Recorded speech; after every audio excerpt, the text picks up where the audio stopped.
Depuis de nombreuses années, Jean-Luc Reichmann présente les 12 coups de midi, sur TF1. Si les téléspectateurs prennent plaisir à voir Stéphane, l'actuel maître de midi, aller toujours plus loin, ils sont nombreux à se demander ce qu'il se passe en coulisses. Benjamin, venu participer au jeu télévisé, a eu la chance de bénéficier d'une visite guidée faite par l'animateur. Après avoir découvert les différents corps de métier, le jeune candidat a pu apercevoir la cabine d'enregistrement de Z, la voix off de l'émission. Et oui, si est-il la sorcière du placard mon gars, s'est exclamée celle-ci, en restant de dos. Après que Jean-Luc Reichmann l'ait embrassé, Z s'est retournée afin de dévoiler son visage.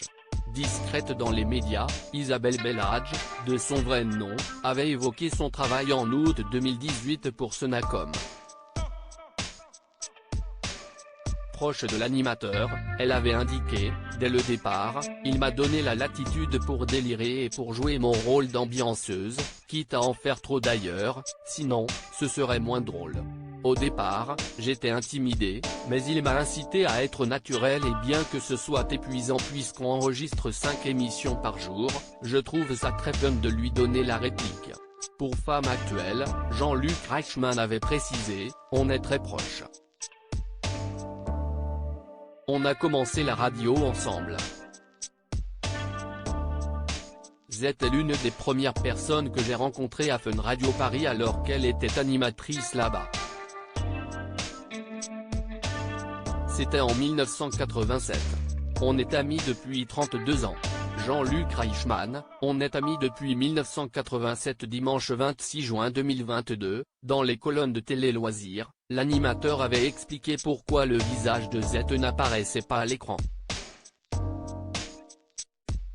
Ça fait partie du mystère du jeu et du pacte qu'ont Isabelle et moi.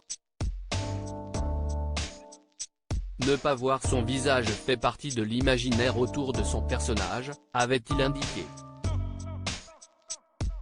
Alors qu'elle était apparue dans un documentaire, il avait ajouté, on la voit à visage découvert pour la première fois dans le documentaire, car si est Isabelle qui parle de son pote Jean-Luc.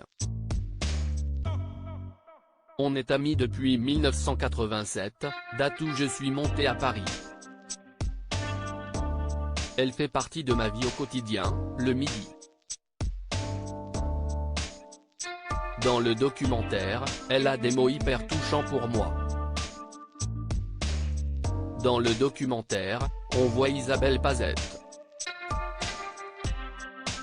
Quand on m'a demandé qui je verrais dans ce doc, j'ai pensé à elle, car si est mon amie.